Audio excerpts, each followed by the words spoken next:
দীর্ঘদিন নানা শারীরিক জটিলতায় ভোগার কারণে বিএনপি চেয়ারপারসন ও সাবেক প্রধানমন্ত্রী বেগম খালেদা জিয়াকে জনসমক্ষে সাধারণত হুইল চেয়ারে দেখা গেছে, কিন্তু গত মঙ্গলবার ছিল ভিন্ন এক চিত্র। কাতারের রাজকীয় এয়ার অ্যাম্বুলেন্সে শাহজালাল আন্তর্জাতিক বিমানবন্দরে পৌঁছান।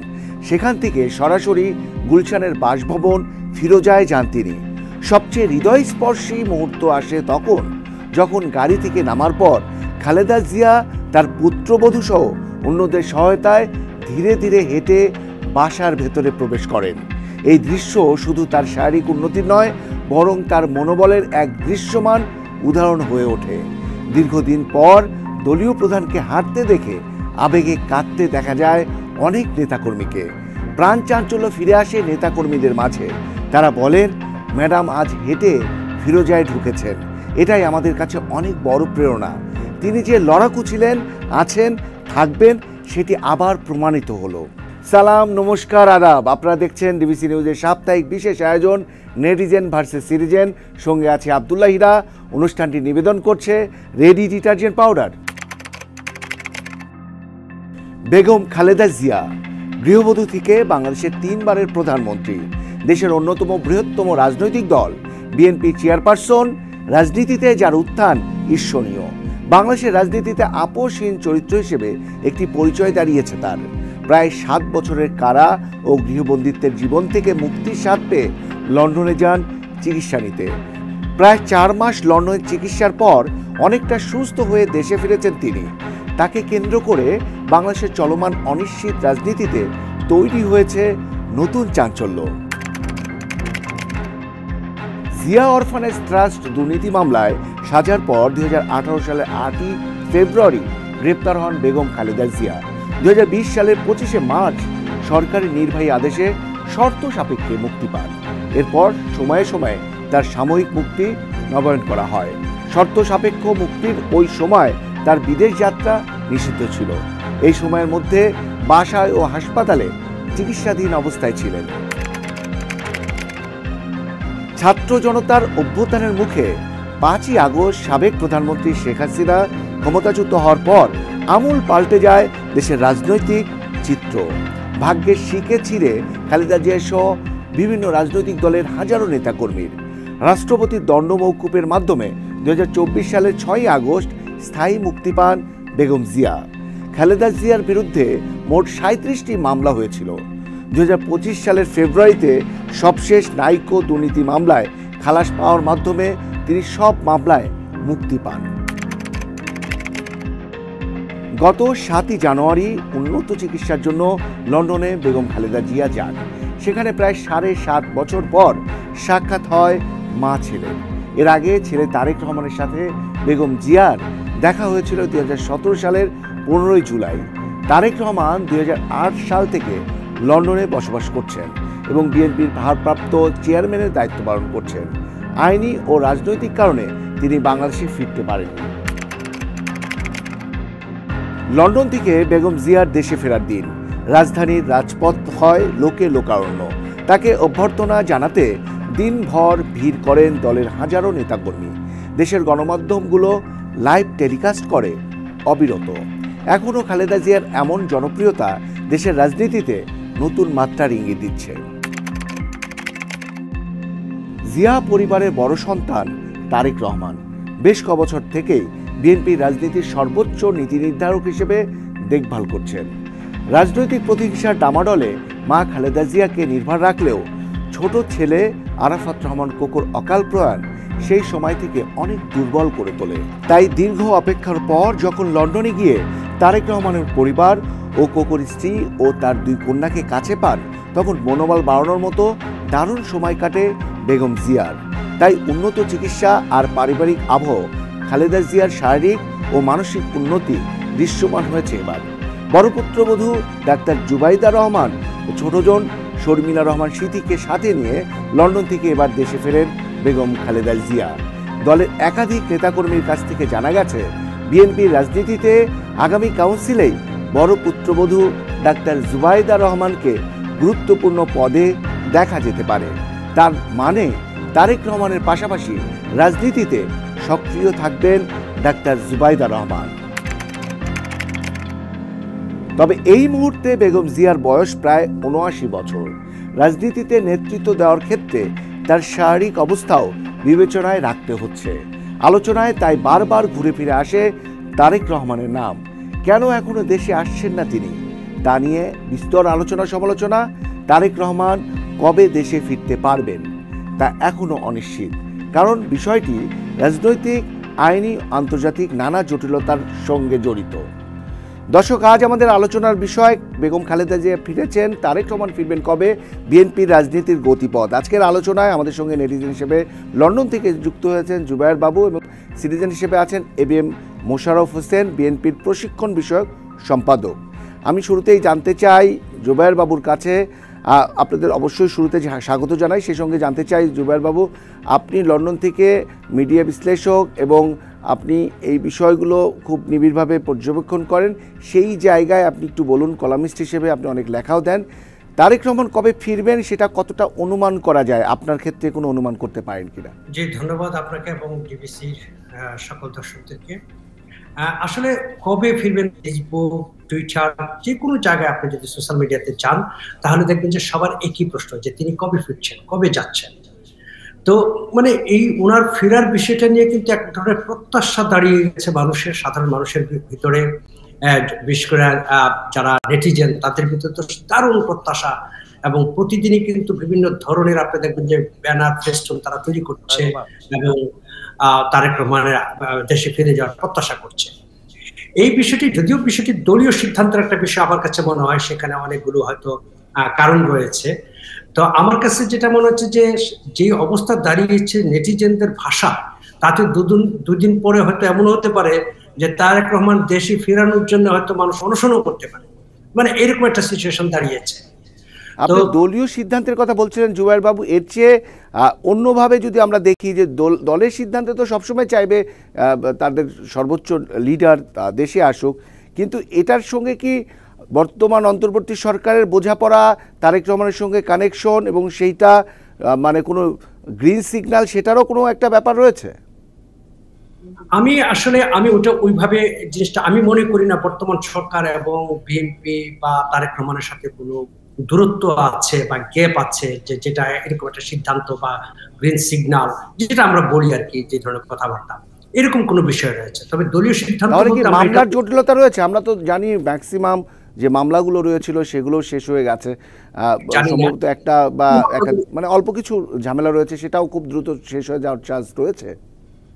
জি, আরেকটি বিষয় আমার কাছে খুব গুরুত্বপূর্ণ মনে হয়, সেটি হচ্ছে যে আপনি জানেন যে ফ্যাসিস্টের দূষর যারা এখনো বাংলাদেশে রয়েছে, বাংলাদেশ বিরোধী কিন্তু একটি চক্র, একটি গোষ্ঠী কিন্তু, দেশি বিদেশি গোষ্ঠী কিন্তু এখন পর্যন্ত বাংলাদেশে বহাল তবিয়তে আছে। তারা কিন্তু এখনো সক্রিয় বাংলাদেশে, এবং স্বাভাবিকভাবেই বাংলাদেশের এই মুহূর্তে সবচেয়ে গুরুত্বপূর্ণ ব্যক্তি হচ্ছেন তারেক রহমান, এবং সেখানে তার নিরাপত্তাটা কিন্তু আমার কাছে, আমি পার্সোনালি মনে করি তার নিরাপত্তাটা অত্যন্ত গুরুত্বপূর্ণ। এবং বর্তমান যে বাংলাদেশের নিরাপত্তা অবস্থা আপনি দেখছেন যেভাবে মবিং হচ্ছে বা মব ক্রিয়েট করা হচ্ছে, তারপর আদার্স অন্যান্য যেসবগুলো দেখে আমার কাছে মনে হয় এটাও একটি ইস্যু, যে উনি দেশে ফিরবেন, ওনার নিরাপত্তার অবস্থাটা ঠিক থাকবে কিনা। পাশাপাশি অবশ্যই দলীয় সিদ্ধান্তগুলো তো ব্যাপার আছে, আমি আগেই বলেছি, এবং সবকিছু মিলে হয়তো এটা একটা বিষয়। আরেকটি বিষয় আমরা, আপনি ওই বিষয়টি বলবেন, আমরা একটু এবিএম মোশাররফ হোসেন, আরেকজন যে অতিথি আছেন বিএনপির প্রশিক্ষণ বিষয়ক সম্পাদক, আপনার কাছে এই বিষয়টাই জানতে চাই, যেটি জুবায়ের বাবু যেটি বলছিলেন লন্ডন থেকে, যে কয়েকটি ইস্যুর মধ্যে একটা নিরাপত্তা ইস্যুর কথা উল্লেখ করেছেন, দলীয় সিদ্ধান্তের কথা উল্লেখ করেছেন। আমি প্রশ্ন রেখেছিলাম অন্তর্বর্তী সরকারের সঙ্গে বা তারা কি চাচ্ছে সেটা কোনো বিষয় আছে কিনা। মোশাররফ হোসেন, আপনি কি বলবেন, আপনাদের লিডার কবে দেশে ফিরবেন? ধন্যবাদ আপনাকে, ধন্যবাদ আমার সহ আলোচক বিশ্লেষক জুবায়ের বাবু ভাইকে। আসলে আপনি লক্ষ্য করবেন যে ইতিমধ্যে গত ফেসিস্ট শেখ হাসিনা সরকার আমাদের নেত্রী বেগম খালেদা জিয়া, আমাদের ভারপ্রাপ্ত চেয়ারম্যান জনাব তারেক রহমান এবং আমাদের বিএনপির লক্ষ লক্ষ নেতাকর্মীর নামে তারা প্রায় 40 লাখের উপর তারা মামলা দিয়েছে। আমরা দেখেছিলাম এই সরকার ক্ষমতায় আসার পর, বিশেষ করে ডক্টর ইউনূস দায়িত্ব নেওয়ার পর, তারা বলেছিল যে ফ্যাসিস্ট সরকার রাজনৈতিক ভাবে বিএনপিকে নিশ্চিহ্ন করে দেওয়ার জন্য এই ধরনের মামলাগুলি তারা সেদিন দায়ের করেছিল। কিন্তু আমরা অত্যন্ত পরিতাপের বিষয়ে আমরা লক্ষ্য করলাম যে জুলাই বিপ্লবের 36 দিনের মামলাগুলি একই নির্বাহী আদেশে প্রত্যাহার করে নেওয়া হলো। অথচ বিএনপির নেতাকর্মীদের নামে যে প্রায় 1,10,০০০ মামলা আমরা দেখলাম, এই মামলাগুলি কিন্তু প্রত্যাহার করা হয়নি। বিশেষ করে আমাদের নেত্রী বেগম খালেদা জিয়াকে আপনারা জানেন, যেদিন ওনাকে জামিন দেওয়া হয়েছিল 5 তারিখ, ওইটাও কিন্তু নির্বাহী আদেশে, মামলা প্রত্যাহার করা হয়নি। সুতরাং আইনি প্রক্রিয়ার মাধ্যমে কিন্তু আমাদের এই মামলাগুলো প্রত্যাহার করতে হচ্ছে, এবং আমাদের ভারপ্রাপ্ত চেয়ারম্যান তারেক জিয়ার মামলাগুলিও এখনো কিন্তু আমরা আইনি প্রক্রিয়ার মাধ্যমে নিষ্পত্তি করা হচ্ছে। সুতরাং এখানে সরকারের পক্ষ থেকে আমরা কিন্তু কোনো সহযোগিতা আমরা পাচ্ছি না, বরং আমরা দেখেছি ফ্যাসিস্ট আমলে যেমনি মামলাগুলি ছিল, এই আমলে আমাদের মামলাগুলি রয়েছে। এবং আমাদের নেতা তারেক রহমান, আপনি জানেন যে উনি স্পষ্ট ভাষায় বলেছে যে আমাদের নেতা কর্মী সমর্থকদেরকে এই মিথ্যা বানোয়াট আজগুবি যে মামলাগুলি দেওয়া হয়েছে, এগুলি প্রত্যাহার না হওয়া পর্যন্ত উনি বাংলাদেশে আসতে ইচ্ছুক নয়। তারপরেও আপনি দেখেন ইতিমধ্যে ওনার বাংলাদেশে আসার প্রক্রিয়া কিন্তু শুরু হয়েছে। আপনি দেখবেন আমাদের নেত্রী বেগম খালেদা জিয়া দীর্ঘদিন লন্ডনে চিকিৎসাধীন ছিলেন। আমাদের ভারপ্রাপ্ত চেয়ারম্যান তারেক রহমান তার সেই চিকিৎসার ওখানে উনি দেখাশোনা করতেন।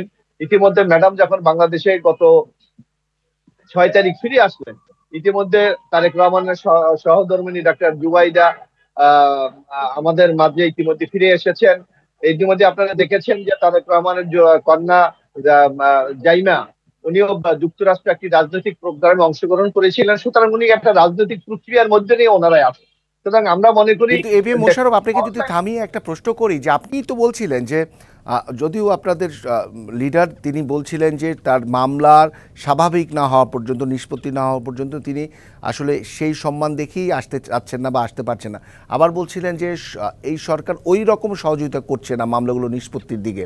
তাহলে তো আসলে সরকার কি মানে আরো দেরি করাচ্ছে বিষয়টিকে? না, এইটা না। আপনি দেখবেন আমরা কি ভেবেছিলাম, আমরা ভেবেছিলাম যে শেখ হাসিনাকে বলছে ফেসিস্ট, যে বিএনপি তথা বিরোধী দলকে নিশ্চিহ্ন করে দেওয়ার জন্য এই ধরনের মামলাগুলি দেওয়া হয়েছে। সুতরাং আমাদের প্রত্যাশা ছিল যে এই মামলাগুলি নির্বাহী আদেশে প্রত্যাহার করা হবে, কিন্তু সেগুলি কিন্তু হচ্ছে না। আপনি দেখেন যে 1,10,০০০ মামলা, অথচ এই সরকারের আইন উপদেষ্টা সেদিন বলেছিলেন মাত্র 7,000 মামলা প্রত্যাহারের সিদ্ধান্ত তারা গ্রহণ করেছেন। তাও প্রক্রিয়া সম্পূর্ণ করে কবে নাগাদ এটা শেষ হবে সেটাও আমরা জানি না। সুতরাং আমরা কিন্তু এখনো মামলার জটে আছি, এখনো আমরা আইনি লড়াই করে যাচ্ছি। সুতরাং এই মামলাগুলি শেষ হওয়ার পরই আমি মনে করি আমাদের নেতৃবৃন্দ, বিশেষ করে বাংলাদেশের যে সকল নেতৃবৃন্দ, তারা যেমনি ভাবে মুক্ত হবে, তেমনি ভাবে আমাদের নেতা জনাব তারেক রহমান বাংলাদেশে ফিরে আসবে। কিন্তু অনেক সময় বলা হয়ে থাকে, বা এই যে আপনারা এত বড় জনস্রোতের একটা পার্টি, আপনাদের দল বিএনপি, সেখানে বলা হয়ে থাকে যে এর বাইরেও তারেক রহমানের একটা জনপ্রিয়তা, কমন জনপ্রিয়তা বাংলাদেশে রয়েছে। তার উপস্থিতিতে বর্তমান সরকারের সরকার পরিচালনা এবং নির্বাচনের যে রোডম্যাপ, সেটা খুব দ্রুত তার উপস্থিতিতে দিতে বাধ্য হবে। সরকার পরিচালনা নির্বাচনমুখী হবে, যে কারণে তার আসা না আসা সরকারের অনেক কিছুর উপর নির্ভর করছে, অনেকে বলে থাকেন। সেটা কি আপনি মনে করেন কিনা?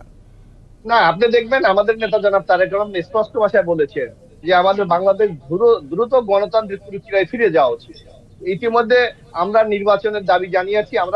আমরা বারবার আমাদের দলের পক্ষ থেকে আমাদের ভারপ্রাপ্ত চেয়ারম্যান, আমাদের নেতৃবৃন্দ বলে যাচ্ছে যে নির্বাচন উপযোগী একটা যৌক্তিক সংস্কার করে দ্রুত বাংলাদেশকে একটা গণতান্ত্রিক পথে এগিয়ে নিয়ে যাওয়া উচিত। কারণ বাংলাদেশ আগামী দিনে বেশ কিছু চ্যালেঞ্জ মোকাবেলা করছে। আপনি দেখবেন ইতিমধ্যে, আপনি দেখেন আইন শৃঙ্খলা পরিস্থিতি কাঙ্ক্ষিত পর্যায়ে যে উন্নতি হওয়া দরকার সেটা কিন্তু এখনো হয়নি। প্রশাসন এখনো কিন্তু শেখ হাসিনার ফেসিস্টে এখনো সেই প্রশাসনে বসে আছে।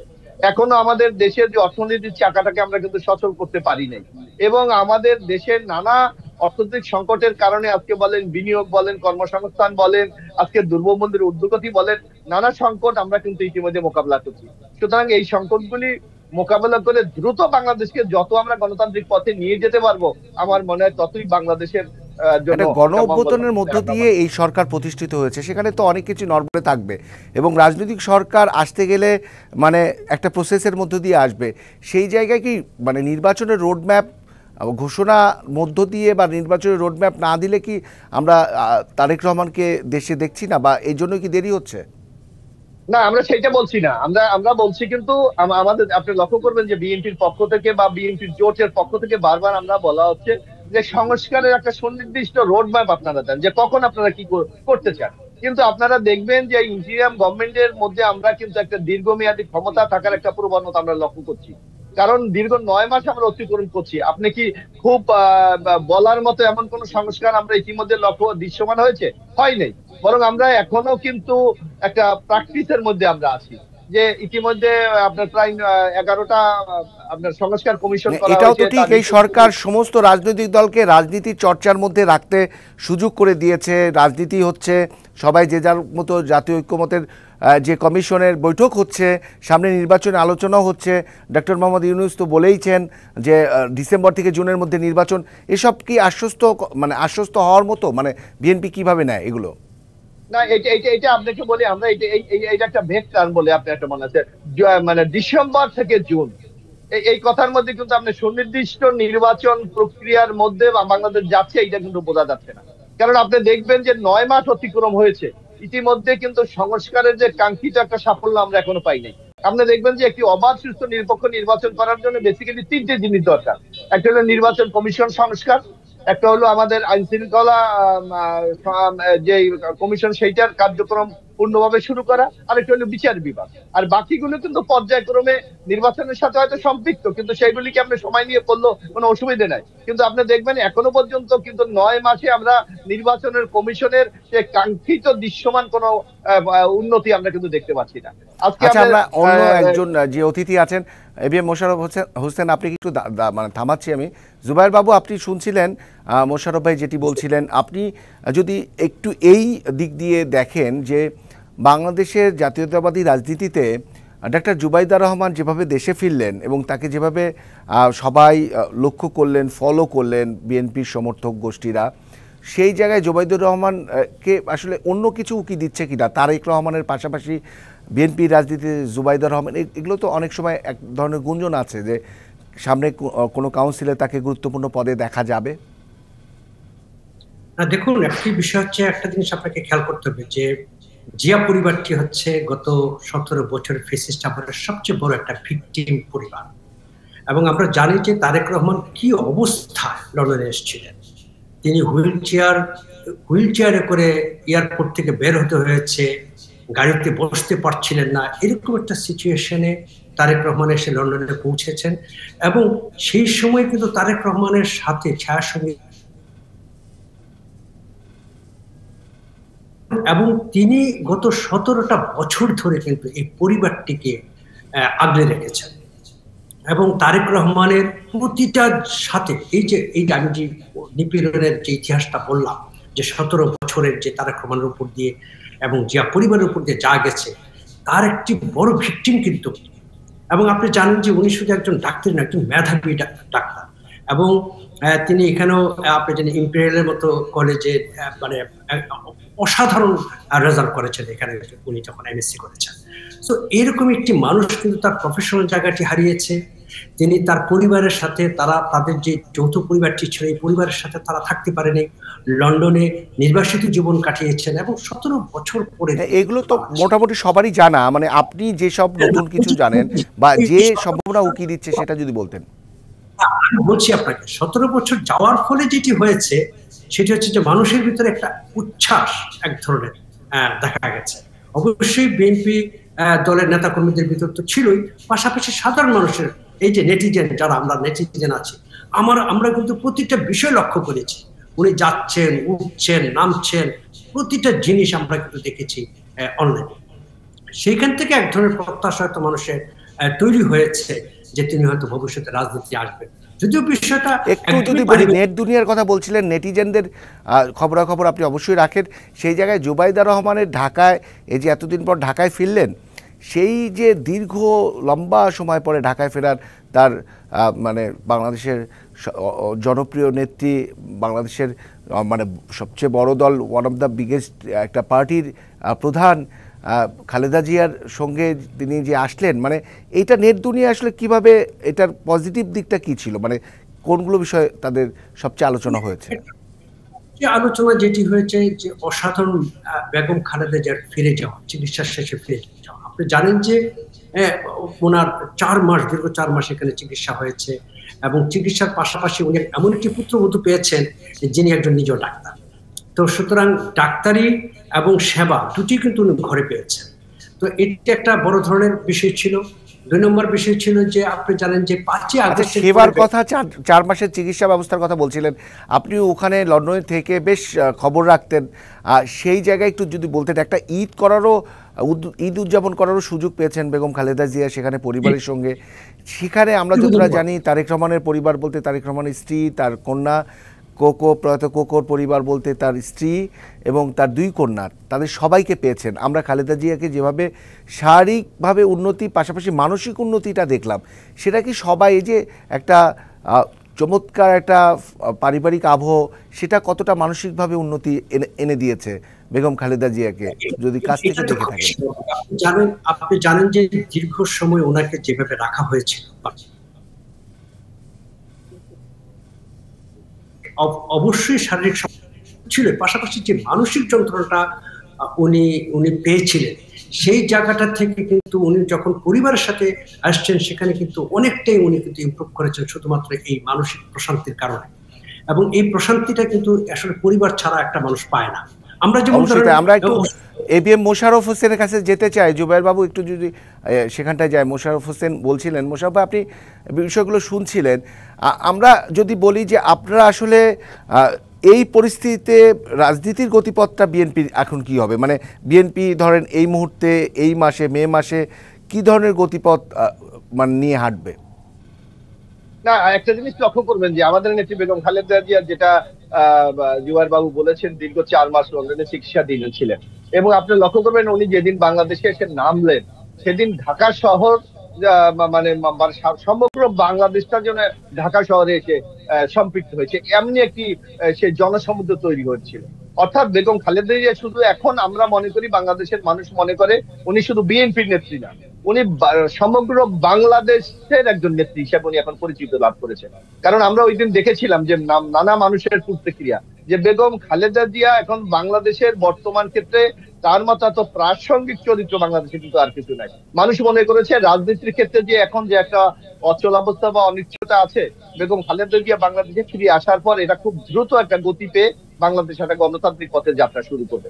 আমি আরেকটু জিনিস একটু আপনার একটু যোগ করতে চাই, যে যেটা বাবু সাহেব বলেছেন, যে আপনি দেখবেন, আপনি ডক্টর জুবাইদুর রহমানের কথা আপনি বলেছেন, আপনি দেখবেন একটা একটা রাজনৈতিক পরিবারের মধ্যে উনি যেমন ওনার মানে আমাদের বেগম খালেদা জিয়া তারেক রহমান পরিবার যেমন একটা রাজনৈতিক পরিবার, পাশাপাশি ওনার পিতা উনিও কিন্তু একটা রাজনৈতিক ব্যক্তিত্ব ছিলেন। সুতরাং ওনারা একটা রাজনৈতিক আবহের মধ্যে দিয়ে কিন্তু বেড়ে উঠছে। সুতরাং রাজনীতিতে উনি আসবেন কি না আসবেন এটা কিন্তু ওনাদের সম্পূর্ণ ওনার ব্যক্তিগত ব্যাপার বলে আমরা মনে করি। ঠিক তাই, বাট আরেকটি বিষয় আপনি এই যে উত্তর দিচ্ছিলেন সেখানেই যদি একটু জানতে চাই যে ধরুন বিএনপি এই যে যেটি বলছিলেন বেগম খালেদা জিয়ার যে একদম জনসমুদ্র তৈরি হলো, এটা আসলে সত্যি যে বিএনপির চেয়ারপারসন বেগম খালেদা জিয়া শুধু বিএনপি নেত্রী না, সারা বাংলাদেশের নেত্রী। তো সেই জায়গায় আরও একবার যে এই অসুস্থ নেত্রী দীর্ঘদিন বিভিন্নভাবে মানে অবস্থায় ছিলেন, আটকে ছিলেন, তারপরে সুযোগ পেলেন চিকিৎসা নেওয়ার, একটা মুক্ত বাংলাদেশে পেলেন, সেই জায়গায় ফিরলেন। তো এই যে তার জনস্রোত জনসমুদ্র আবার বিএনপি নেতাকর্মীরা দেখলো বাংলাদেশের আপসীর নেত্রী জনপ্রিয়তা, এটা চাঞ্চল্য তৈরি করছে কিনা নেতাদের মধ্যে, মানে এটা আপনাদের আরো স্বতঃস্ফূর্ত বা আপনাদের আরো রাজনীতিতে এগিয়ে দিচ্ছে কিনা? না, অবশ্যই এটা আপনি লক্ষ্য করবেন যে আমাদের বেগম খালেদা জিয়া বিএনপির অবিসাংবাদিত নেত্রী, শুধু যে কথাগুলো বাংলাদেশের নেত্রী। সুতরাং ওনার আগমনে জাতীয়তাবাদী, নট অনলি বিএনপি, জাতীয়তাবাদী শক্তির মধ্যে কিন্তু একটা আলাদা উদ্দীপনা তৈরি হয়েছে বলে আমরা মনে করি এবং বাংলাদেশের মানুষ মনে করে। এবং আমরা মনে করি যে আজকে দেশ নিয়ে, সারা বাংলাদেশ নিয়ে আজকে যে শুধু বাংলাদেশে না, আপনি দেখবেন যে ইন্টারন্যাশনালি নানা কনস্পিরেসি হচ্ছে, যে আমাদের দেশকে নানাভাবে ব্র্যান্ডিং করা হচ্ছে, করার কোনো মহল চেষ্টা করছে।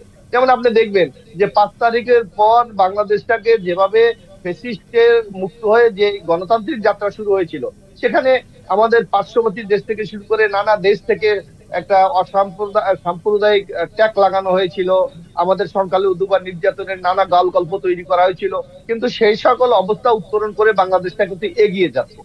আমরা মনে করি আমাদের সেই যাত্রায় বেগম খালেদা জিয়ার উপস্থিতি আমাদেরকে আরো বেশি উজ্জীবিত করবে, বাংলাদেশের সমগ্র মানুষকে আরো বেশি উজ্জীবিত করবে, যা আগামী দিনে এই একটা গণতান্ত্রিক বাংলাদেশ তৈরি করার ক্ষেত্রে অবশ্যই তাই। গণতান্ত্রিক বাংলাদেশ এবং টেকসই গণতন্ত্র রক্ষা বা গণতন্ত্র সুরক্ষা পাবে, সেই প্রত্যাশা নাগরিক হিসেবে আমরা করতেই পারি। অসংখ্য ধন্যবাদ জুবায়ের বাবু এবং সেই সঙ্গে ধন্যবাদ এবিএম মোশাররফ হোসেন। ধন্যবাদ।